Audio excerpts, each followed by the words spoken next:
Morning fellas, Ben back again on another one. So I went to check out the new Himalayan, and it was a remarkable experience. All that I'd been waiting for to confirm. All my questions have been answered. I mean, it is a solid machine.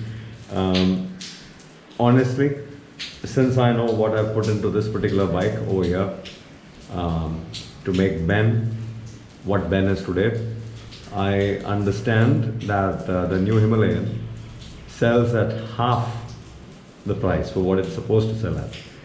I really don't know the quality of the components, but from what meets the eye, all that they've put in as work, as thought, as design, it sure is one hell of a package. It's definitely not 3 lakh on road.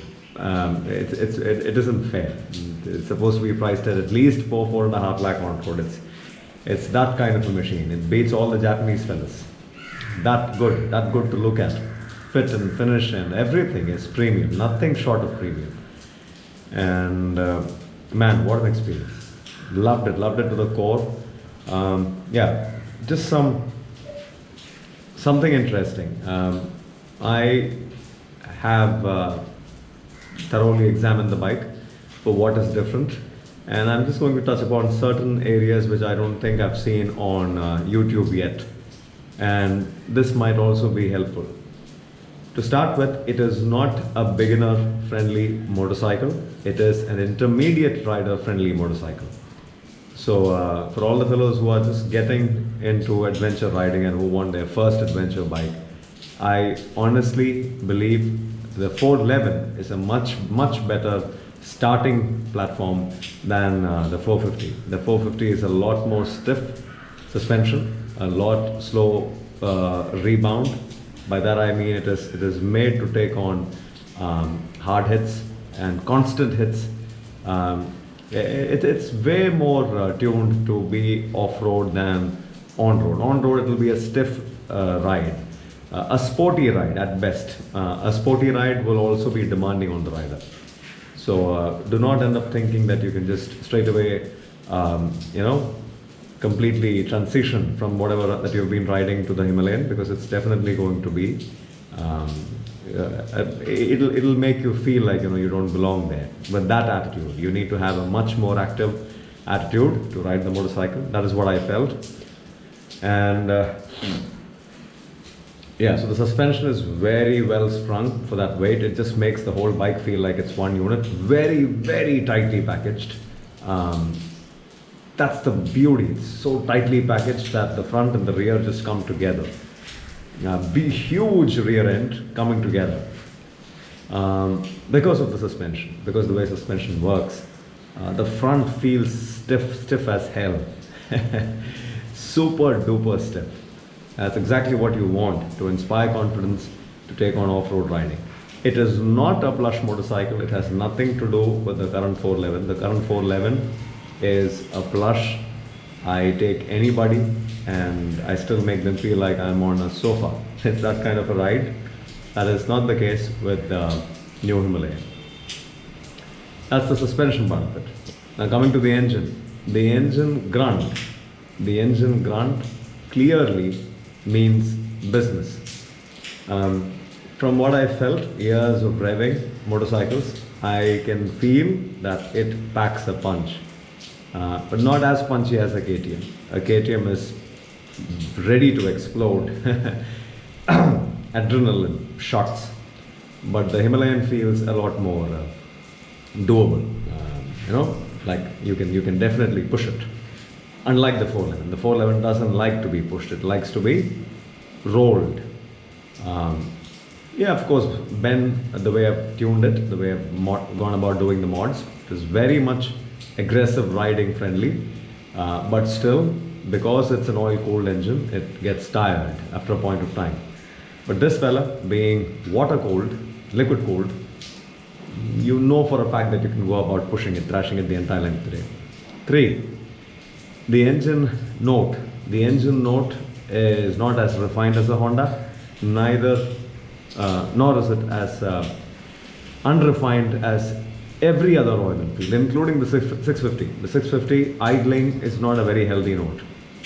Yeah, when you rev, things become smooth. But this engine is by far the best sounding engine, the most neat to listen to. Nothing, no separation there. All the noises work together. Very nice to listen to throughout the length of the day. Well, that's as far as the engine and the suspension and the rideability goes. Now, talking about some nice points that I have observed. These pictures will be coming up on screen now for you guys to see what I'm talking about.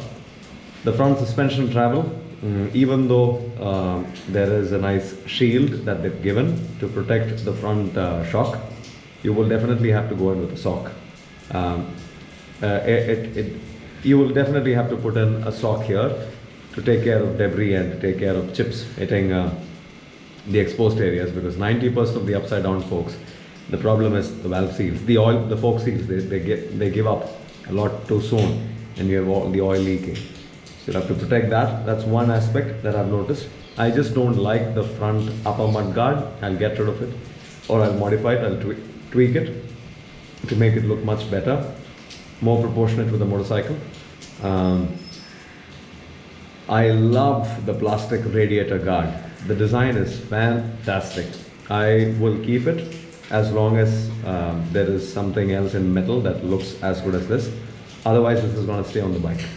The tank guards, the subframe on the tanks or the tank protecting frame, well, beefy.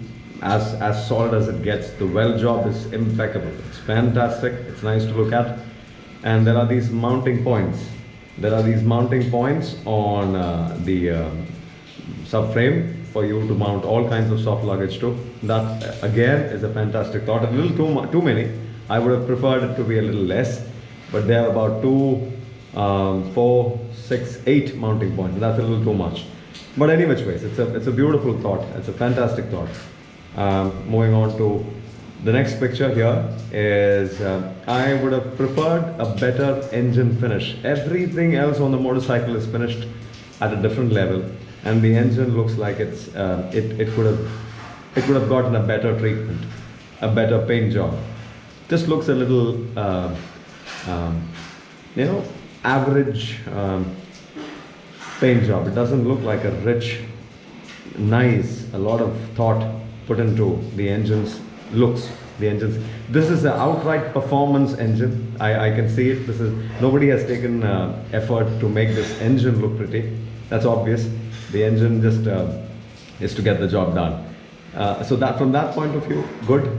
The metal feels solid, not as flimsy as the KTM's. So I believe that the weight of the engine would also be higher because of the thicker gauge of aluminium. But yeah, they could have definitely finished the engine better to suit the aesthetics of the rest of the bike. Moving on to the exhaust. The exhaust is this. That's it. It's as thin as this. It's the thinnest exhaust that I've seen on a motorcycle. I haven't seen any thinner. So again, subjective. Some may like it, some may not. I'm okay about it because it blends in well with the proportions of the motorcycle. But I would have definitely preferred a more conventional style exhaust. Moving on to the next picture. The next picture is fantastic. Another thing nobody spoke about. These are rubber mounted foot pegs. Fantastic, isn't it? So these areas that you see on the screen, these are rubber washers. So it's like a dual clamp system for the foot peg. The foot peg does not come off straight from the frame. It is attached to a clamp, and that clamp is attached to the chassis. And between these two clamps, there are rubber washers. So to take care of the plush riding experience, more like the DR650s, the Kawasaki KLRs, you have these rubber mounted foot peg brackets. And that is again to dampen the vibration that comes up from the foot pegs. Surprising, nobody mentioned that. The gear lever.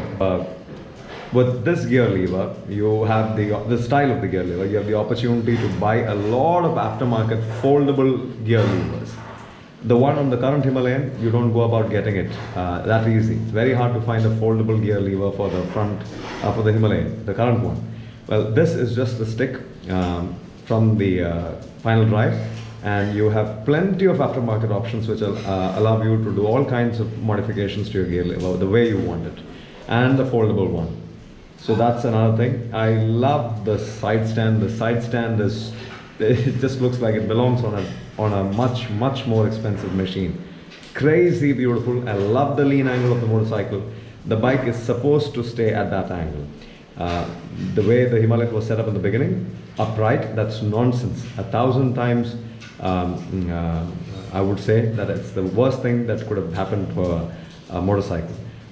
From the manufacturer setting up a lean angle like that. So you're risking your bike falling off 1,000,000 times because of that. So a side stand like this, crazy, fantastic. That is the right lean angle. Don't go about tweaking it, modifying it, make the bike more upright. Don't do that. You have the center stand or the side stand. The chain is a DID 520 pitch, 450cc, 520 pitch. What did I tell you? All these fellas, I told you why I run a 520 pitch on the Himalayan. The Himalayan stock curve is not erratic.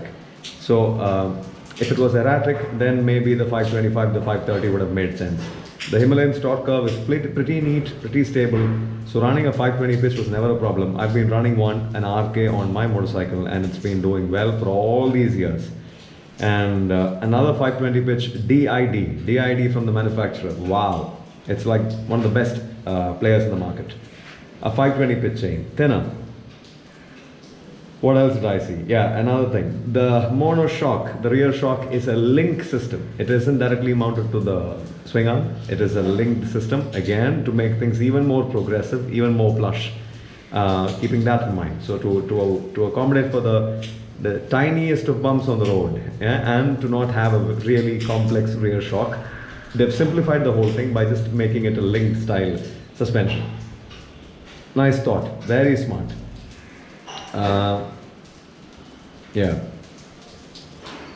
One thing that I would have loved if they had made better was the front headlamp subframe. The frame that attaches to the main frame. The weld job and all was really bad, shabby, real poor weld job, just like the current Himalayan.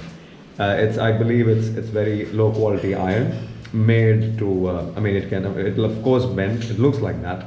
And the weld job isn't something that I liked. I do not, I mean, 90% of the motorcycle is so well finished that this was a letdown.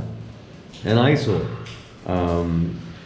what else? Whoa, the tail rack was something from another planet. I mean, I honestly haven't seen a tail rack look this pretty, so well designed. I mean, the design is just at a different level. Beautiful proportions, beautiful rear end. It looks straight from a GS, borrowed from a GS. It's that well finished too. Love the way they've played with the the undertones, between the tones. In terms of color, they have just played it so well that the plastic to the metal, matte to the gloss, everything is spot on. Love the design of the tail rack. There's this USB charger for your phones mounted on the handlebar. The handlebar is a fat bar, real nice, big, beefy bar. So it's mounted to the fat bar, and that's a beautiful thing. You can charge on the go. You don't really need an external charger. The way the handlebar sits on the triple clamp can be completely altered. So these mounting points onto which the handlebar sits can be pulled out, flipped, and put back so that you have a more aggressive handlebar position. That's another thing that nobody spoke about. So the way I see it, I believe that I can pull these mounting brackets, turn them around, put them back so that the handlebar moves forward towards the speedometer. Of course, again, for aggressive off-road riding, not for highway cruising. A big letdown. I'm sorry, I have to bring this up. Nobody spoke about this. Both the control gear mechanisms, control modules on the left hand side and on the right hand side of the machine look like they've been borrowed from a TVS Luna. This is the biggest letdown on the motorcycle. The ugliest bits on the bike are the switch gears on the right and the left. To start with, that ignition and the light main switch, man, it looks like it's borrowed from a 1960s vintage motorcycle. I just couldn't understand the point of something like that, a toggle switch like that on the Himalayan with its aggressive sporty look. Counter to every single element on the machine. It's the ugliest switchgear I've ever seen. I couldn't believe it. And the funny thing is, you can't go about modifying it too, because it's a ride-by-wire now. And man, it's the most difficult thing to go about playing and tweaking and modifying. And here they have given you the ugliest buttons and ugliest switches. The toggle switch looks like it's been borrowed from the flimsiest of mobikes, electric bikes. So I don't know how long the toggle switch will last. The way it seems, the way it looks pathetic. It could be hardy, but the way it looks so weak and flimsy that, you know, 10-20 times of meddling with it, I believe it's going to give up. That's how bad of a the tactile feel. The feedback is pathetic. It's poor. I just hate both the switch gears, and it's the cockpit. It's something that I'll have to see every now and then. It's ugly. It's ugly AF. Yep, so those are my observations. I also believe that in the rear suspension linkage system, I saw a grease valve. So a nipple through which you can inject grease. I'm not sure. I should go and double check. If anybody has observed it, if anybody has the Himalayan now, you can confirm whether there is a grease nipple in the linkage system, so that, you know, you can go in with a shot of grease as and when you please. That's how it should be. That's how it ought to be. Yeah, the rims are XL aluminium rims. Wow. So this tubeless conversion business is going to be a piece of cake on this. It's no problem. It will hold air, and you can get your tubeless tires. I believe the C8 tires are tubeless tires. Well, that's the whole of it. That's my observation. Nothing more to it. I love the motorcycle. There are few niggles which, of course, I can work on and correct. The rest of the bike is a big thumbs up from me. I'm getting one soon. Maybe in a week or two's time, I'll go ahead and book one. And maybe in a month's time, there'll be the Himalayan 450 right next to Ben. And we'll go about making a lot of interesting videos. If you guys like this, give it a big thumbs up, subscribe to the channel. A lot of interesting videos coming your way of the new 450 Sherpa. Well, until the next one, this is Ben signing out for now. Ciao.